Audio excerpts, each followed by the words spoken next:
반갑습니다. 안녕하세요. 담임 목사 없이 공동체를 꾸려가느라고 여러분 고생이 많습니다. 아라비아 속담에 흔들리는 나침판은 틀리지 않는다 라는 말이 있다고 합니다. 요즘 교회가 좀 복잡하고 흔들리나요? 제자리를 또 바른 길을 찾아가는 과정이라고 여기면 좋겠습니다. 지금이야말로 새민족교회를 새롭게 성찰할 기회라고 생각합니다. 촛불혁명으로 정권이 바뀌었지만은 정치사회적 적폐는 여전하고 또 혐오, 배제 이런 현상은 심해지고 경제적 불평등이 더 심각한 그런 상황에서 여러분들이 또 교회가 선교적 사명을 다하느라고 애를 많이 쓰시는데 한 걸음 더 나가야 한다라고 생각합니다. 우리가 틀릴 수 있다라고 반성적 성찰을 하는 사람과 공동체가 더 발전할 수 있을 것입니다. 저는 이제 새민족교회를 공동목회교회라고 생각을 하는데 평신도 교회가 아니라, 그래서 평신도와 목회자가 서로 입지를 세워주고 존중하고 배려하고 함께 공동체를 세워가는 공동목회인데 그게 제대로 되고 있는 것일까? 또 이전의 새민족 공동체는 새로운 모델이었는데 지금은 좀 낡고 후진 것은 아닐까? 박래 시인이 후지면 진다 라고 했는데 후져진 거 아닐까? 또 급변하는 시대 상황인데 과연 새민족 교회가 어떤 비전을 갖고 있는가? 여러분, 지금은 인간과 기계사의 경계가 많이 허물어지고, 그래서 인간과 종교에 대한 근본적인 성찰이 필요한 때가 아닙니까?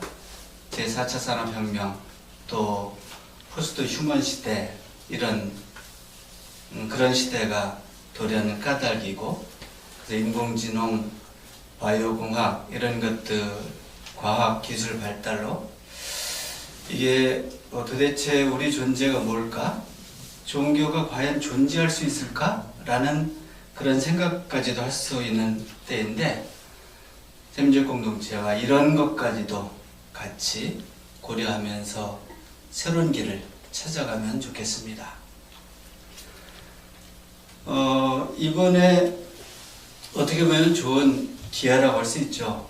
신앙과 교회 또 시대와 미래를 성찰하며 새로운 교회 방향을 설정하고 비전을 만들고 그거에 따라서 어떤 공동체가 되고 또 어느 분을 모실 건가 이렇게 생각을 하면 좋겠습니다. 어느새 오늘이 대림절 마지막 주일이네요. 새 중에 가장 빠른 새가 눈 깜짝할 새가 아니라 어느새가 세상에 제일 빠른 새라고 하는데 벌써 대림절 마지막 주일입니다. 이 대림절은 여러 절기 가운데서 주님의 오심을 기다리는 절기이기 때문에 가장 행복한 절기라고 생각합니다. 기다리는 것 자체가 행복한 일인 까닭입니다. 여러분이 새로운 목사님을 모시는 것이 좀 복잡하고 힘들어도 더없이 행복한 일이라고 생각하고 그런 기다리는 것을 잘 할 수 있기를 바랍니다.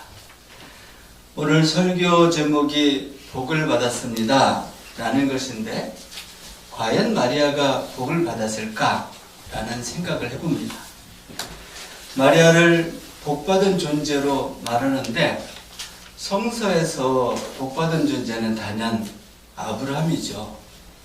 아브라함과 연결점에 있어서 먼저 아브라함 얘기를 해보겠습니다. 또 저도 연결점이 있습니다. 왜 그렇죠? 제 이름이 복의 근원 아닙니까? 그러니까 저도 연결점이, 사실 찬송가 복의 근원 강림하사 이런 찬송가 오늘 불렀어야 되는데 여러분이 잘 아는 그 창세기 12장 1절 말씀은 이렇지요. 너는 네가 살고 있는 땅과 네가 난 곳과 너의 아버지 집을 떠나서 내가 보여주는 땅으로 가거라, 이 말씀입니다. 여러분, 서울대학교 종교학과에 배철현 교수라는 분이 있는데, 이분이 하버드 대학에서 고대 중동의 문헌과 언어를 연구를 한 아주 탁월한 학자인데, 저도 몇 번 만난 적이 있는데, 이분이 그 여러 책을 썼는데 아주 좋은 책들이 많죠. 그 중에 신의 위대한 질문이라는 책이 있습니다. 거기에 이 창세기 12장 앞부분을 원래 히브리어, 고대 히브리어의 뜻을 따라서 번역을 한 것이 있는데 참 새롭고 의미가 깊습니다. 이렇게 되어 있습니다. 너는 너 자신을 위하여, 이렇게 시작합니다. 너는 너 자신을 위하여 내가 마련한 삶의 터전인 이 땅, 너의 이익 뒷단위는 고향, 그리고 네가 출세하는 데 기반이 되는 아버지 집을 버려라. 그리고 내가 네게 보여줄 새로운 땅으로 가라. 여기 이제 없는 말이 있죠. 앞에 너는 너 자신을 위하여 라는 말이 우리 성경에는 없지 않습니까? 지금 하나님은 아브라함에게 평생 일군 삶의 안정장치와 기득권을 버리라고 명령함으로써 아브라함이 자기와 동행할 준비가 되어 있는지를 질문하고 있습니다. 그런데 하나님과 더불어 새로운 땅으로 가는 목적이 무엇이라는 것입니까? 저는 너는 너 자신을 위하여 라는 배 교수의 이 번역에 떠남의 목적이 담겨 있다고 생각합니다. 하나님과 동행하는 결단은 결코 이스라엘 민족이나 하나님을 위한 것이 아니라 너 아브람 네 자신을 위한 것이다 라고 분명히 말씀하십니다. 하나님께서 아브람에게 내가 떠나고 버리는 것은 너 자신 인생을 위해서 그런 것이니 네가 떠나든 말든 그것은 네가 결정할 문제다 라고 결단을 촉구하고 있는 것이죠. 근데 여기서 너 자신을 위하여 라는 게 좀 이상하지 않습니까? 왜냐하면 지금 아브라함이 아주 잘 살고 있습니다. 아브라함 아버지 데라는 그 부유한 도시국가에 있던 그 갈대아 우르에서 살다가 이제 하란으로 이전하는데, 하란은 유프라테스강 유역에 무역이 성했던 도시로 또 잘 살던 도시였는데 아브라함이 여기에 정착해서 아주 잘 살고 있습니다. 그런데 호련히 떠나는 것, 다 포기하고 떠나는 것, 이것이 아브라함을 위한 것이라고 말하는 거죠. 더구나 당시 유목사에서 땅과 고향과 아버지의 집을 떠나는 것은 곧 죽음을 뜻합니다. 왜냐하면 당시 공동체에서 죄를 짓거나 문제가 있는 사람을 벌할 때 그를 죽이지 않고 공동체에서 추방했습니다. 그러니까 떠나는 것은 죽음입니다. 죽음 선고를 내리는 겁니다. 그러니까 지금 사는 하란에서 떠나는 것은 그냥 손해보는 정도가 아니라 죽음의 길인데, 왜 하나님께서 이 결단이 아브라함 너 자신을 위한 것이다 라고 합니까? 그것을 우리가 과연 이것이 아브라함을 위한 것인지 아닌지는 아브라함의 인생 과정과 그 결과를 보면 우리가 확인할 수 있습니다. 75세에 막대한 재산을 버리고 손해를 감수하고 목숨까지 내놓고 미련한 결단을 내리지만은 아브라함이 어떻게 되었습니까? 그는 하나님과 동행함으로 이스라엘의 새로운 역사를 연 존귀한 존재가 되었기 때문입니다. 아브라함은 지금도 이슬람교, 유대교, 기독교의 가장 믿음의 조상이라고 추앙받지 않습니까? 그런데 아브라함이 하나님과 동행을 거부하고 잘 살던 하란에 계속 머물렀다면 어떻게 되었겠습니까? 그는 부유한 사람, 재산 많은 부자, 또 좋은 할아버지, 또 인자한 노인, 이 정도로 머물고 역사에서는 아무도 기억하지 않는 그런 존재 되었을 것입니다. 그러나 떠나고 버림으로 하나님과 좋은 관계를 맺고 위대한 인생을 살아서 마침내 믿음이 표본이 되는 존재가 되었으니 떠남의 결정은 바로 아브라함 자신을 위한 결단이었던 것입니다. 여러분, 그러면 마리아는 어떻습니까?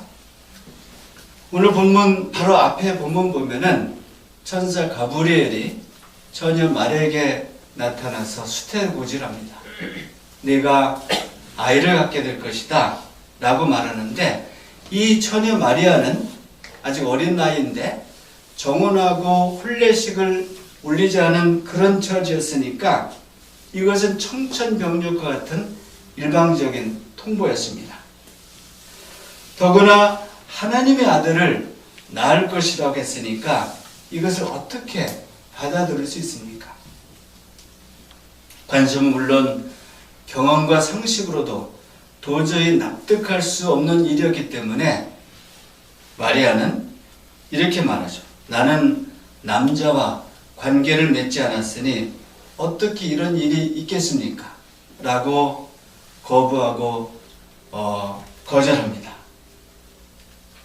이때 천사는 이는 성령의 역사로 이루어질 것이라고 말하면서 네 친척 엘리사벳이 이미 이 같은 경우를 맞이하고 있다라고 말합니다. 그럼에도 불구하고 처녀 잉태는 간음죄입니다.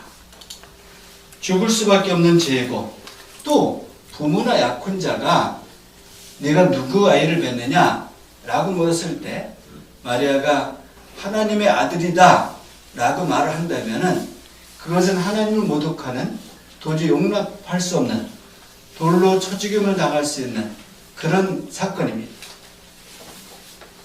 진퇴양난의 참으로 난처한 사건인데, 그러나 마리아는 대범하게 당신의 말씀이 나에게서 이루어지기를 바랍니다 라고 모든 것을 수용합니다.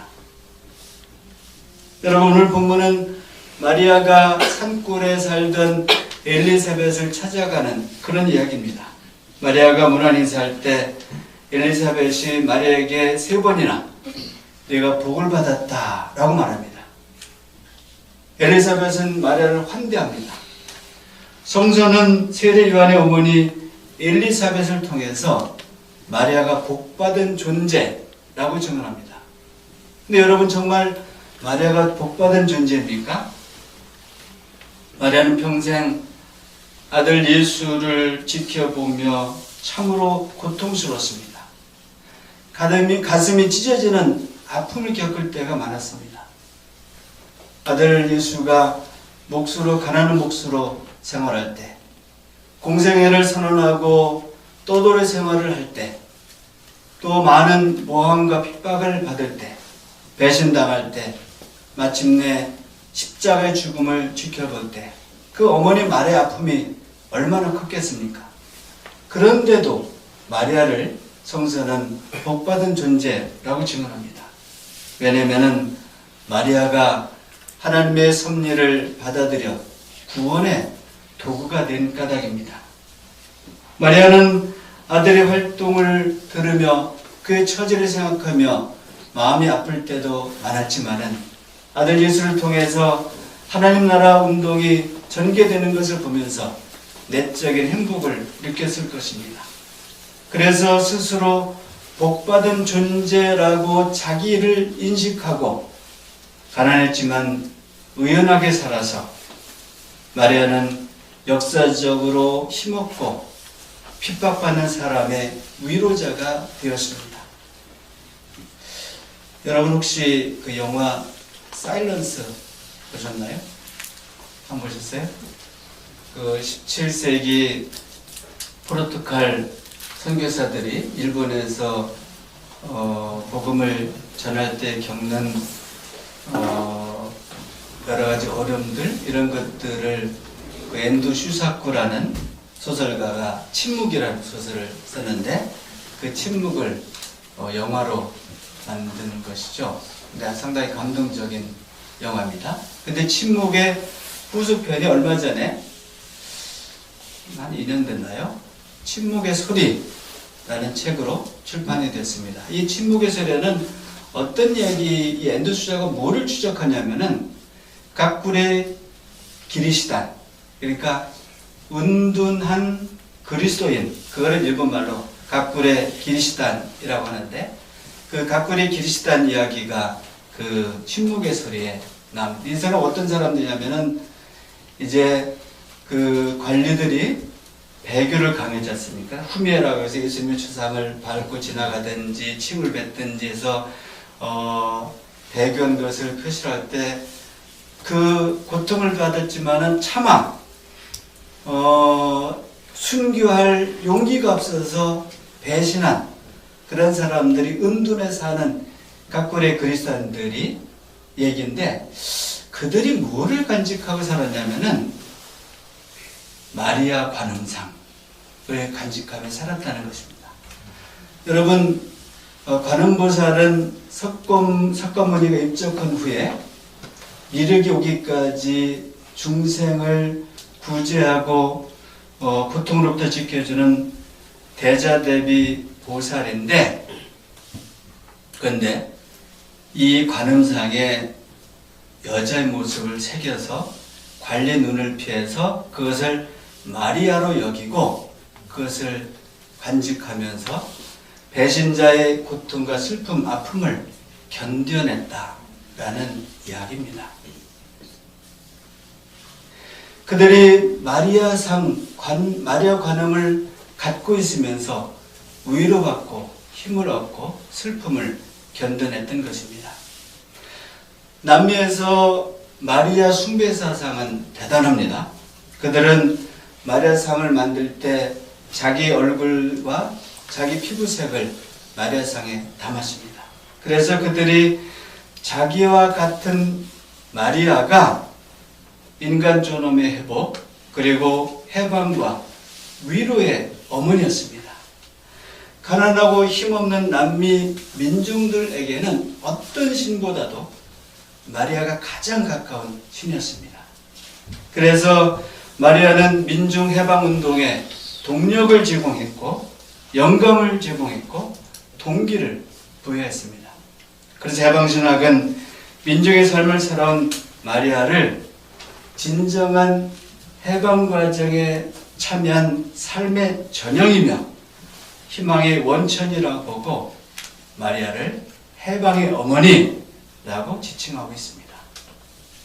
그러니 여러분, 마리아가 어찌 복받은 존재가 아니라고 말할 수 있습니까? 예수 어머니 마리아가 겪은 아픔과 고뇌, 이것은 결국 그녀에게 큰 복이 된 일입니다. 그래서 본문 다음에 마리아 찬가가 나오는데 엘리사벳으로부터 환대를 받은 마리아가 자기의 모든 것을 다시 한번 확인하고 받아들이면서 찬가를 불렀습니다. 내 영혼이 주님을 찬양하며 내 마음이 내 구주 하나님을 찬양함은 그가 이 여종의 비천함을 보살펴 주셨기 때문입니다. 이제부터는 나를 행복하다고 할 것입니다. 그는 그 발로 권능을 행하시고 마음이 결만한 사람을 흩으셨으니 제왕들을 왕좌에서 끌어내리시고 비천한 사람을 높이셨습니다. 줄인 사람들을 좋은 것으로 배불리시고 부한 사람들은 빈손으로 떠나보내셨습니다. 자기가 낳은 해방자 예수의 변혁운동을 노래합니다. 여러분, 마리아가 하나님 섭리를 거부했다면 어떻게 됐습니까? 오늘 읽은 미가서 히브리서 나온 그 약속, 그 전통, 그 기대, 이런 것들이 다 이루어지지 않았을 것입니다. 그녀는 전혀 기억되지 않은 존재였을 것입니다. 결코 진정한 행복을 누리지 못했을 것입니다. 저는 한때 그 결혼과 세민족교회 등을 빼면은 제 활동이 의문은 있지만은 그렇게 복받은 일이다 라는 생각을 별로 하질 못했습니다. 그 대학 시절에 야학을 하고 또 신학교 졸업하고 영등포 산업선교에서 노동자같이 지내고 또 전국목회자청의 평화실천협의회 상근총무 또 상임회장 이런 거 하고 또 뭐 연구소도 운영하고 NCG 교육훈련원장 이런 것들 힘든 일이 참 많았습니다. 특히 제가 2014년 11월 말에 교육훈련원장으로 있을 때 NCG 총무가 불법 연임한 것을 반대했더니 불법 연임하면서 저를 잘랐습니다. 제가 권고사직 당해서 애써서 7년 동안 교육훈련을 복귀를 했는데 그게 이제 끝나버렸고요. 그런데 생각해보니까 이런 일 저런 일 그런 것 힘든 일이었지만 그게 의미를 넘어서서 정말 제 인생에도 복된 일이었다라는 생각이 들었습니다. 당시에는 힘들기도 했지만은 이런 일들이 제 인생을 빛나게 해준 거죠. 또 최근에 지난 12월 6일 날 크리스천 아카데미 시대인 이사회에서 내년 6월이 제 임기 1차 임기가 끝나는데 연임은 불가하다라고 결정을 하고 6월까지만 내년 6월까지만 일하라라고 통보식 결정을 받았습니다. 힘써 한참 크리스천 아카데미를 복원하는데 이럴 때 느낌이 이제 꿀꿀하다 그러죠. 정말 꿀꿀했습니다. 근데 더 생각해 보니까 이것도 나 자신을 위한 하나님의 계획이고 섭리다 라고 생각이 들어서 감사하며 잘 받아들이기로 했습니다. 여러분이 하나님 나라를 위해서 기도하고 애쓰니 여러분 복받은 존재입니다. 힘든 일도 여러분 자신을 위한 것으로 하나님께서 계획하신 행복한 일인 것입니다. 지금 여러분의 삶은 하나님으로부터 복받은 인생입니다. 그러니 각자는 자기에게 주어진 일들을 자신의 복으로 감사함이 오늘 본문이 우리에게 던져주는 그런 말씀입니다. 여러분의 어려운 삶과 여러 가지 힘든 과정은 나를 사랑하시는 하나님의 섭리로 감사해야 되는데 그렇지 않으면 어떤 일이 발생하냐면은 내가 힘들었다? 그럼 나는 보상받아야 된다? 라고 생각하기 시작하면은 인생이 꼬이기 시작하고 곁길로 나가고 우리 주변에서 말년에 그렇게 이상한 길로 가는 사람들을 목격하게 됩니다. 성도 여러분, 대림절 마지막 주일에 하나님의 구원 역사를 이루기에 결단하고 복을 받은 마리아를 생각하며 우선 힘든 일을 통해 내 인생을 복되게 하시려는 하나님 귀한 뜻을 잘 받아들이고 감사하시기 바랍니다. 그리고 다른 이들 또한 나처럼 복받은 존재를 인정하고 서로 복을 나누시기 바랍니다. 옆에 있는 교우들의 존재 자체가 여러분의 복인 것입니다. 한번 보고 감사합니다 하시죠.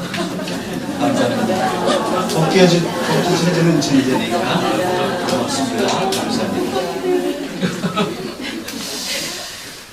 요즘 그 세민질 공동체에 대해서 생각과 입장이 달라서 좀 꿀꿀한 분들 있나요?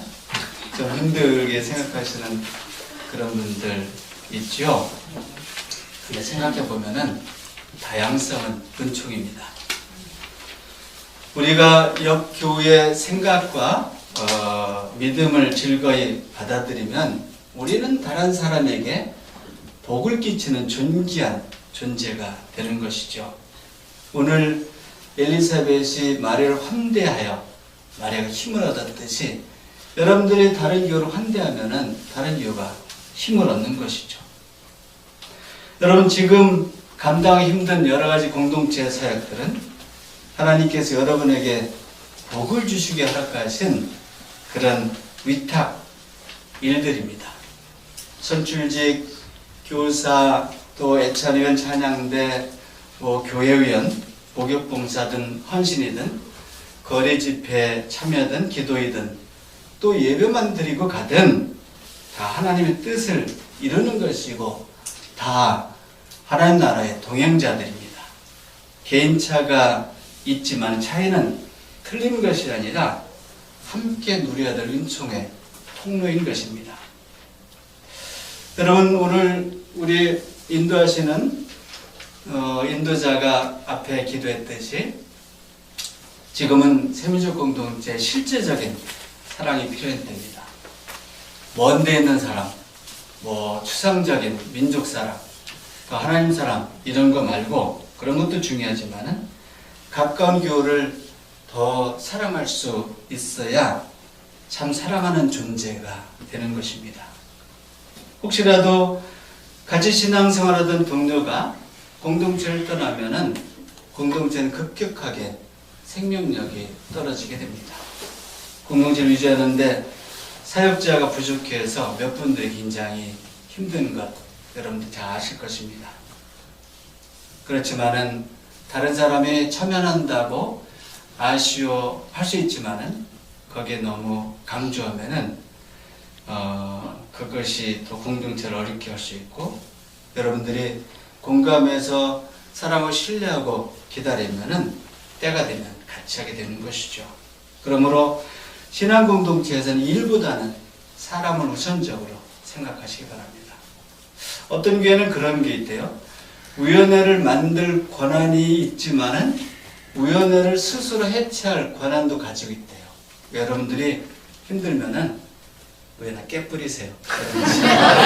깨고 그냥 즐겁고 기쁘게 놀며 친구하며 즐기며 그렇게 때로는 그렇게 가야 할 때가 있을지도 모르겠습니다. 사랑하는 세민족 성도 여러분, 여러분 존재 자체가 하나님께서 허락하고 인정한 복된 인생인 것을 우선 깨닫고 감사하며 더욱 기쁘고 즐겁게 함께 세상을 향해 또 미래를 향해 나아가시기 바랍니다. 구주 성탄과 새해를 맞이하여 하나님께 세운 이 교회를 더 푸근하고 공감이 넘치는 그런 공동체로 새롭게 세워가는 보람이 여러분 모두에게 충만하시기를 진심으로 기원합니다. 주신 말씀 다 같이 잠깐 묵상하겠습니다.